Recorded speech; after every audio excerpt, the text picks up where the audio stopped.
হযরত মুহাম্মদ সাল্লাল্লাহু আলাইহি ওয়াসাল্লাম যখন জন্মগ্রহণ করেন তখনকার আরব সমাজে এক বিশেষ প্রথা প্রচলিত ছিল। নবজাতকের শহরের কোলাহল থেকে দূরে রাখা হতো এবং মরু অঞ্চলের গ্রামীণ পরিবেশে বড় করে তোলা হতো। এতে শিশুরা স্বাস্থ্যবান ও মানসিকভাবে শক্তিশালী হয়ে উঠত আর সঙ্গে সঙ্গে তাদের বিশুদ্ধ আরবি ভাষায় পারদর্শিতা অর্জনের সুযোগ মিলত। এই প্রথা অনুসরণ করেই নবীজি সাল্লাল্লাহু আলাইহি সাল্লামের মাতা আমেনা তার নবজাতক পুত্রের জন্য একজন দূত মাতার খোঁজ শুরু করেন। তায়েফ শহরে বসবাসরত আমেনা ওই সময় মক্কা থেকে দূরে বনু সাদ গোত্রের নারীদের মাঝে একজন উপযুক্ত দূত মাতার সন্ধান করছিলেন। অন্যদিকে বনু সাদ অঞ্চলের দুর্ভিক্ষ ও খাদ্যের অভাব চলছিল। সেই অঞ্চলের দরিদ্র কিছু নারী প্রতি বছর মক্কায় যেতেন নবজাতকদের দুধ পান করিয়ে লালন পালনের জন্য। এর বিনিময়ে তারা কিছু অর্থ ও সাহায্য পেতেন। হালিমাতুল সাদিয়া রাদিয়াল্লাহু তাআলা আনহা ছিলেন তাদের মধ্যে একজন।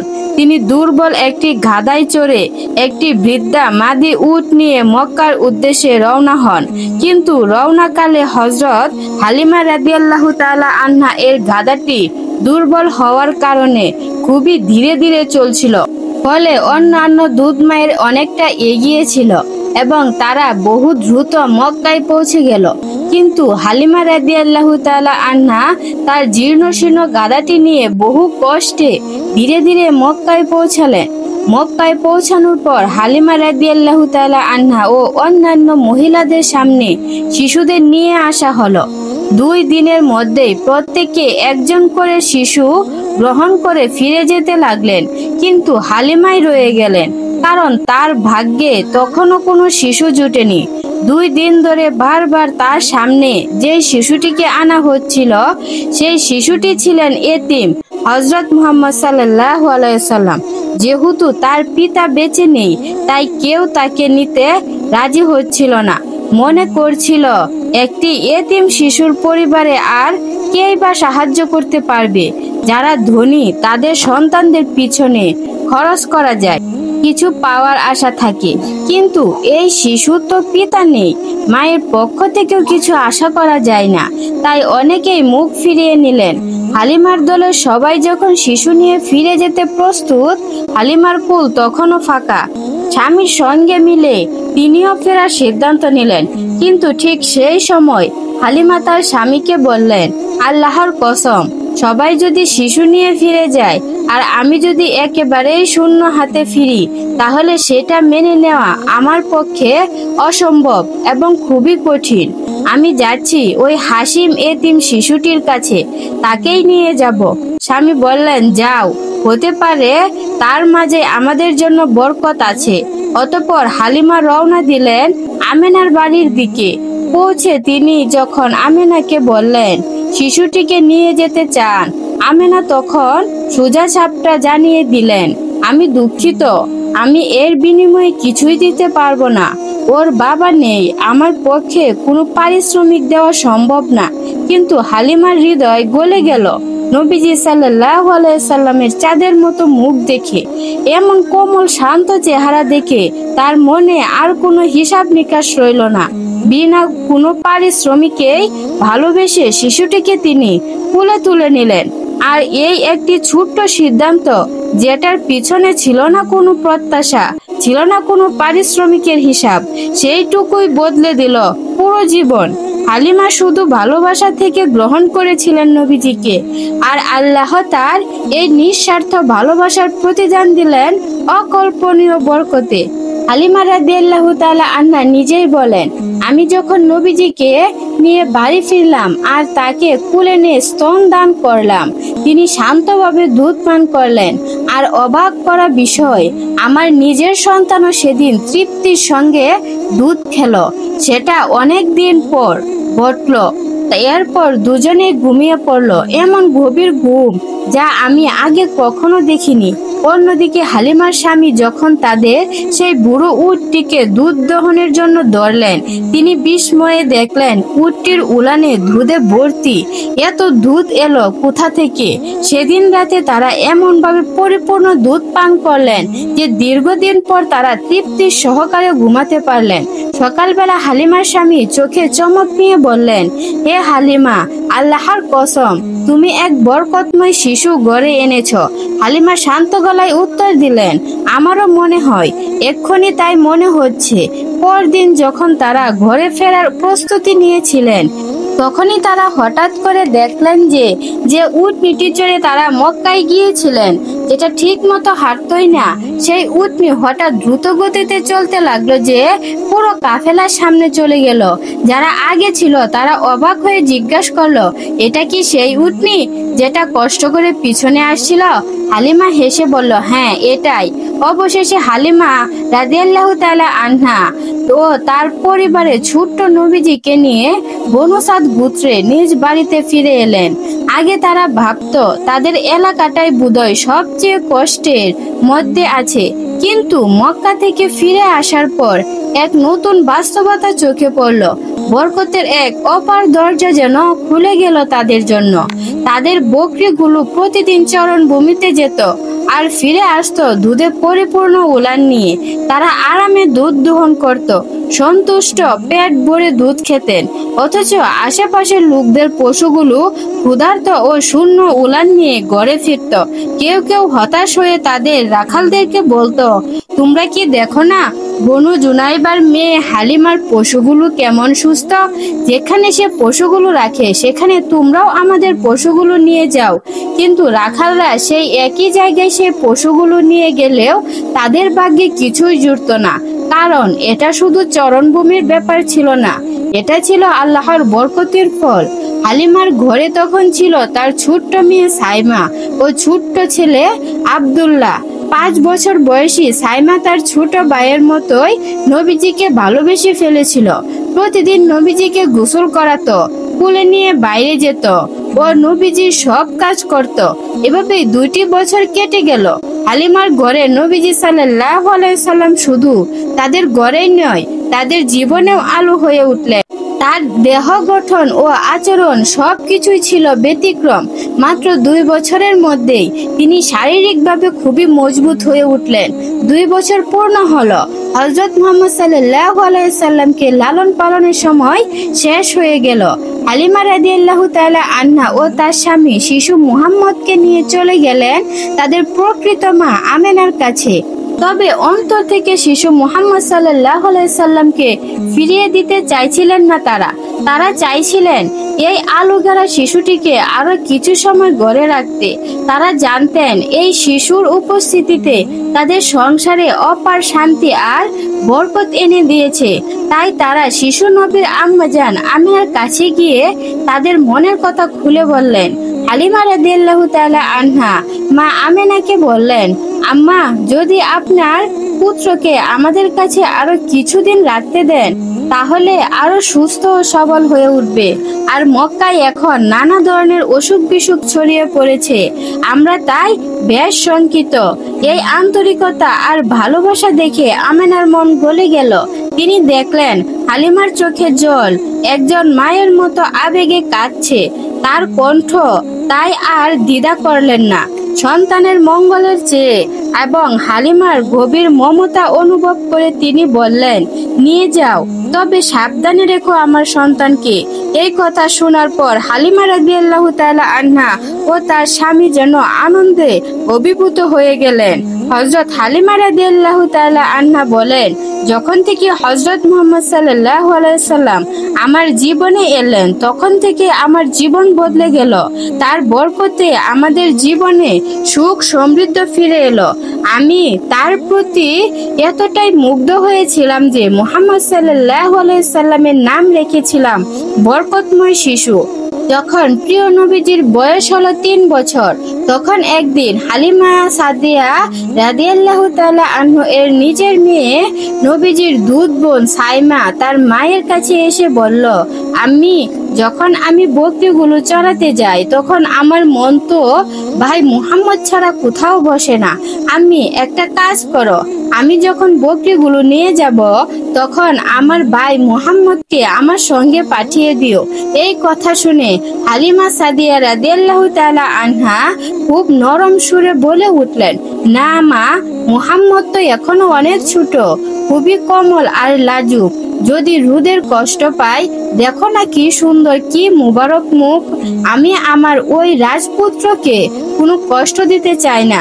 যদি মুহাম্মদের পায়ে কোনো কাঁটা বেঁধে যায় কিংবা কোনো পাথরে পড়ে ব্যথা পায়, সে তো এখনো অনেক ছোট, তাই আমি তাকে তোমার সঙ্গে জঙ্গলে পাঠাতে পারবো না।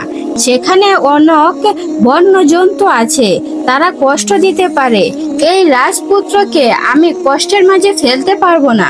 এই কথা শুনে হযরত হালিমা সাদিয়ার মেয়ে বলল, আম্মি, আপনি যে রুদের কথা বলছেন, কিন্তু জানেন যখনই আমি আমার ভাই মুহাম্মদ সাল্লাল্লাহু আলাইহি সাল্লামের সঙ্গে বাইরে যাই তখন আকাশ থেকে এক টুকরো মেঘ চলে আসে আর আমাদের উপর ছায়ার করে রাখে। আপনি তাকে আমার সঙ্গে যেতে দেন। আমার ভাইয়ের সঙ্গে ছাড়া আমার তো মনই লাগে না আম্মি। হালিমা সাদিয়া রাদিয়াল্লাহু তাআলা আনহা বারবার মানা করলেও তার মেয়ে বারবার অনুরোধ করতে লাগলো। শেষমেশ হযরত হালিমা সাদিয়া রাদিয়াল্লাহু তাআলা আনহা না পেরে হযরত মুহাম্মদ সাল্লাল্লাহু আলাইহি সাল্লামকে সাইমার সঙ্গে বকরি চড়ানোর জন্য অনুমতি দিয়ে দিলেন। এরপর পরদিন সকালে আল্লাহর নবী হযরত মুহাম্মদ সাল্লাল্লাহু আলাইহি সাল্লাম তার মুখ বোলা বোনের সঙ্গে আর ছাগলদের নিয়ে জঙ্গলের উদ্দেশ্যে বেরিয়ে পড়েন। আকাশের এক টুকরো মেঘ এখনো তাদের দুজনের উপর ছায়া প্রদান করে রেখেছিল। এভাবে 4-5 দিন ধরে নবীজি সাল্লাল্লাহু আলাইহি সাল্লাম তার বোনের সঙ্গে ছাগল চড়াতে যেতে লাগলেন। কিন্তু একদিন হালিমা সাদিয়া রাদিয়াল্লাহু তাআলা আনহা তার আদরের সন্তান হযরত মুহাম্মদ সাল্লাল্লাহু আলাইহি সাল্লামকে ডেকে বললেন, বেটা মুহাম্মদ, আজ থেকে তুমি আর ছাগল চড়াতে জঙ্গলে যাবে না, কারণ আমি আর তোমাকে কষ্ট দিতে পারবো না। হে আমার আদরের বেটা, আমি তোমাকে খুবই ভালোবাসি। তোমার থেকে দূরে থাকা আমার পক্ষে আর সহ্য হয় না। আর তুমি আমার কাছে এক অমূল্য আমানত, তোমাকে ছাড়া আমি এক মুহূর্ত থাকতে পারি না। এই আজ থেকে তুমি আর বকরি চড়াতে যাবে না, তুমি আমার সঙ্গেই থাকবে, আমরা গড়েই থাকবো। এভাবেই হযরত হালিমা সাদিয়া রাদিয়াল্লাহু তাআলা আনহা আল্লাহর প্রিয় নবী হযরত মুহাম্মদ সাল্লাল্লাহু আলাইহি সাল্লামকে আর ছাগল চড়াতে যেতে দিলেন না।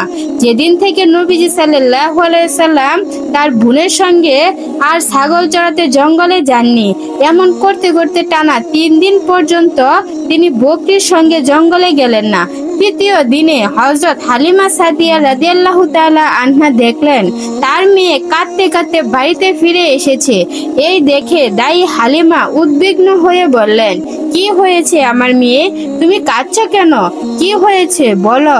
মেয়েটি চোখ মুছে বলল, আম্মা, আমাদের এক ছাগলকে জঙ্গলের এক মেঘকে তুলে নিয়ে গেছে।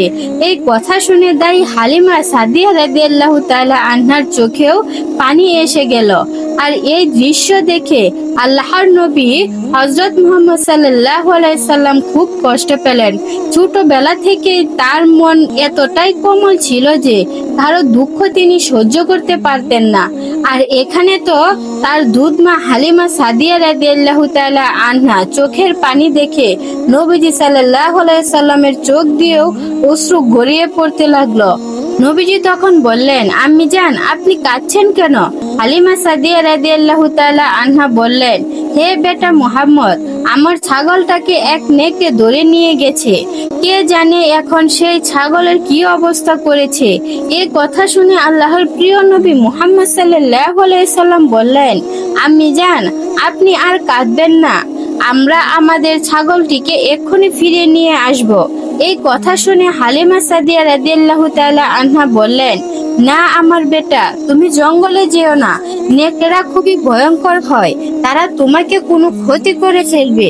এইভাবে দায় হালিমা বারবার নিষেধ করতে লাগলেন, কিন্তু নবীজি সাল্লাল্লাহু আলাইহি সাল্লাম বললেন, আমি যাবই, এক্ষুনি আমাদের ছাগল ফিরিয়ে নিয়ে আসব।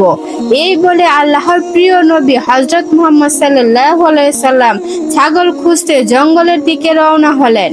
হযরত হালিমা রাদিয়াল্লাহু তাআলা আনহা ও তার দুধ বোন সাইমা নবীজির পিছন পিছন রওনা দিলেন। জঙ্গলে গিয়ে শিশু নবী উচ্চ স্বরে ডাক দিলেন, হে মরুভূমির পশুরা, কে নিয়েছো আমার আম্মি হালিমার ছাগলকে? নবীজির ডাক শুনে সমস্ত নেকড়ে বন্য পশু সহ সবাই দৌড়ে চলে এলো। তারা মাথা নিচু করে সালাম দিল, বিনয় দেখালো। নবীজি বললেন, হে বনের জন্তুরা, আমার আম্মি হালিমা সাদিয়ার ছাগল ফিরিয়ে দিয়ে যাও। নবীজি এইটুকু বলা মাত্রই সমস্ত পশু একসঙ্গে দৌড়ে এসে সেই ছাগলকে নিয়ে হাজির হলো। তারা সবাই তার পায়ের কাছে মাথা নিচু করে সালাম দিল। আর সেই নেকড়েও এলো যে ছাগল নিয়ে গিয়েছিল, সেও এসে নবীজির সামনে বসে পড়ল।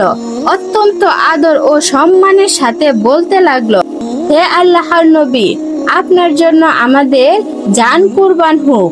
এই কথা শুনে আমাদের প্রিয় নবী হযরত মুহাম্মদ সাল্লাল্লাহু আলাইহি সাল্লাম বললেন, হে জঙ্গলের পশুরা, তোমরা কি জানো না এই ছাগলটা তো আমাদের আম্মি হালিমার? কিন্তু তোমরা কেন আমাদের আম্মিকে কষ্ট দিলে? তোমরা কি জানো না এখনো আমাদের আম্মি কাঁদছেন?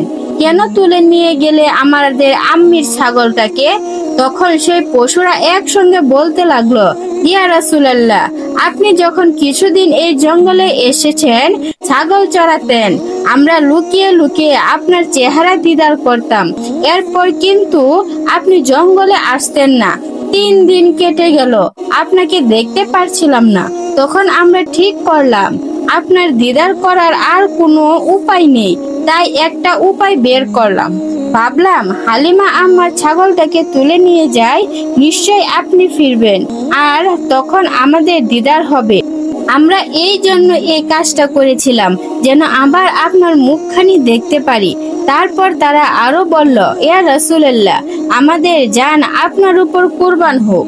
ছাগল ছিল শুধু একটা বাহানা, আসল উদ্দেশ্য ছিল কেবল আপনার দিদার। এই জন্যই আমরা হালিমা আম্মার ছাগলটাকে টার্গেট করেছিলাম। এভাবে হালিমা রাদিয়াল্লাহু তাআলা আনহার ঘর শান্তিতে ও ভালোবাসায় চলছিল। সময় গড়াতে লাগলো। শিশু নবী হযরত মুহাম্মদ সাল্লাল্লাহু আলাইহি সাল্লামের দুধ ভাই আব্দুল্লাহ বকরি চড়াতে জঙ্গলে যেতে শুরু করলো। কিন্তু একদিন হঠাৎ এমন কিছু ঘটলো যা তাদের হৃদয় কাঁপিয়ে দিল।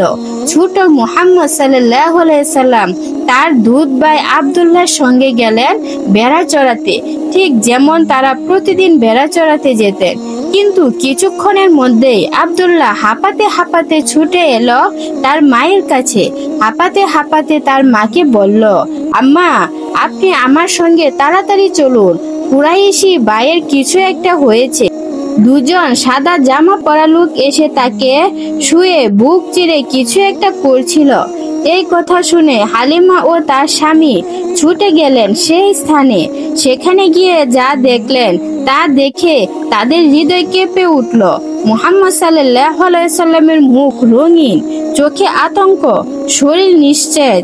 হালিমা রাদিয়াল্লাহু তাআলা আনহা তাকে বুকে টেনে নিলেন আর কাপা গলায় জিজ্ঞাসা করলেন, শিশু নবী সাল্লাল্লাহু আলাইহি সাল্লাম তখন বললেন, দুজন সাদা জামা পরা লোক এলো, তারা আমাকে শুয়ে বুক চিরে কিছু একটা খুঁজছিল, পরে তারা চলে গেল। এই কথা শুনে হালিমা ও তার স্বামী স্তব্ধ হয়ে গেলেন। বাড়ি ফিরে আসার পর স্বামীর চোখের জল টলমল করতে দেখা গেল। হালিমার চোখে অশ্রু। তিনি উদ্বিগ্ন গলায় বললেন, আমার মনে হচ্ছে এই শিশু সাধারণ কেউ নয়। তার সাথে যা ঘটছে তা আমাদের বোঝার বাইরে। যদি কখনো কোনো বিপদ আসে আমরা তো তা ঠেকাতে পারবো না। ওকে তার পরিবারের কাছে ফিরিয়ে দেওয়াই ভালো হবে। তারাই পারবে সঠিকভাবে দেখাশোনা করতে। ভয়ে, উদ্বিগ্ন আর ভালোবাসা সব মিলেমিশে সিদ্ধান্ত হয়ে গেল একটাই, এই মুবারক শিশুর নিরাপত্তার জন্য ফিরিয়ে দিতে হবে তার আপনজনদের কাছে। এরপর হযরত হালিমা রাদিয়াল্লাহু তাআলা আনহা ও তার স্বামী ছোট্ট মুহাম্মদ সাল্লাল্লাহু আলাইহি সাল্লামকে নিয়ে রওনা হলেন মক্কার পথে। চোখে জল, মনে অজানা কষ্ট, যেন বুকে এক টুকরো হৃদয় ছিঁড়ে নিয়ে যাচ্ছেন তারা। মক্কায় পৌঁছাতে মা আমিনা দূর থেকে দেখে দৌড়ে এলেন, কিন্তু পাশে হালিমা ও তার স্বামীর চোখ মুখ দেখে তার মনে একরাশ প্রশ্ন জেগে উঠল। তিনি ঠান্ডা গলায় জিজ্ঞেস করলেন, তোমরা তো খুব আনন্দ নিয়ে গিয়েছিলে, এত তাড়াতাড়ি ফিরে এলে কেন? হালিমা একটু স্তব্ধ হয়ে বললেন, কিছু অজানা দুর্ঘটনার আশঙ্কা করছি, তাই নিরাপত্তার কথা ভেবে তাকে ফিরিয়ে নিয়ে এলাম। মা আমেনা সহজেই সন্তুষ্ট হলেন না। তিনি আবার বললেন, ঠিক কি হয়েছে স্পষ্ট করে বলো। তুমি কি মনে করো তার উপর কোনো অশুভ প্রভাব পড়েছে? হালিমা একটু থেমে মাথা নিচু করে বললেন, হ্যাঁ, আমাদের মনে হয়েছে এমন কিছু হতে পারে। এই কথা শুনে মা আমেনার মুখ কঠিন হয়ে উঠল, কিন্তু তার কণ্ঠে ছিল আত্মবিশ্বাস। তিনি দৃঢ়ভাবে বললেন, আল্লাহর কসম, শয়তান কখনো তার ধারে কাছে যেতে পারবে না। সে সাধারণ শিশু নয়। তুমি কি জানো, যখন সে আমার গর্ভে আসে তখন আমি দেখেছি আমার শরীর থেকে এক আলোর ঝলক বেরিয়ে আসে, যার আলোয় আমি সিরিয়ার বস্ত্র দেখতে পর্যন্ত পেয়েছিলাম। সে যখন জন্ম নিয়েছিল, দুই হাত তখন মাটিতে রেখে মাথা তুলে আকাশের দিকে তাকিয়েছিল। এটা কি কোনো সাধারণ শিশুর লক্ষণ? এই কথা শুনে হালিমার চোখে জল ছলছল করে উঠল, মুখটা হঠাৎ ভারী হয়ে গেল। মা আমিনা তখন স্নেহ ভরে বললেন, তোমরা যখন তাকে ফিরিয়ে এনেছো, তাহলে রেখে যাও। আমরা সবাই তার দেখাশোনার দায়িত্ব নিব, আর তোমাদের এই সেবার জন্য জাযাকাল্লাহু খায়রান। আল্লাহ যেন তোমাদের সর্বোত্তম প্রতিদান দেন। হালিমা ও তার স্বামী শিশুটিকে বুকে টেনে শেষবারের মতন আদর করলেন। চোখের কোণে কান্না চেপে ধরে ঘর থেকে বেরিয়ে এলেন। বিদায়ের বেদনাটা শুধু তাদের নয়, ঘরে থাকা সাইমা ও আব্দুল্লাহর বুকেও তীব্র হয়ে বাজলো। শিশু মুহাম্মদকে হারিয়ে তারা নিঃশব্দে কাঁদতে লাগলো। বিচ্ছেদটা যেন এক অদৃশ্যে ছড়িয়ে গেল সবার হৃদয়ে। এটাই সেই ভালোবাসার ঘটনা, যেখানে আসমানের বরকত মাটির ঘরে নেমে এসেছিল পবিত্র শিশুর আগমনে। বন্ধুরা, এই ছিল আজকের শিশু নবীর জীবনী থেকে সামান্য কিছু অংশ নেওয়ার ভিডিও। আশা করি এই ভিডিওটা তোমাদের কাছে ভালো লেগেছে। যদি এই ভিডিওটা তোমাদের কাছে সামান্যতম ভালো লেগে থাকে, তাহলে ভিডিওতে একটি লাইক দিয়ে চ্যানেলটা সাবস্ক্রাইব করে একটি সুন্দর কমেন্টে জানিয়ে যাবে ভিডিওটা তোমাদের কাছে কেমন লেগেছে। আসসালামু আলাইকুম ওয়া রাহমাতুল্লাহি ওয়া বারাকাতুহু।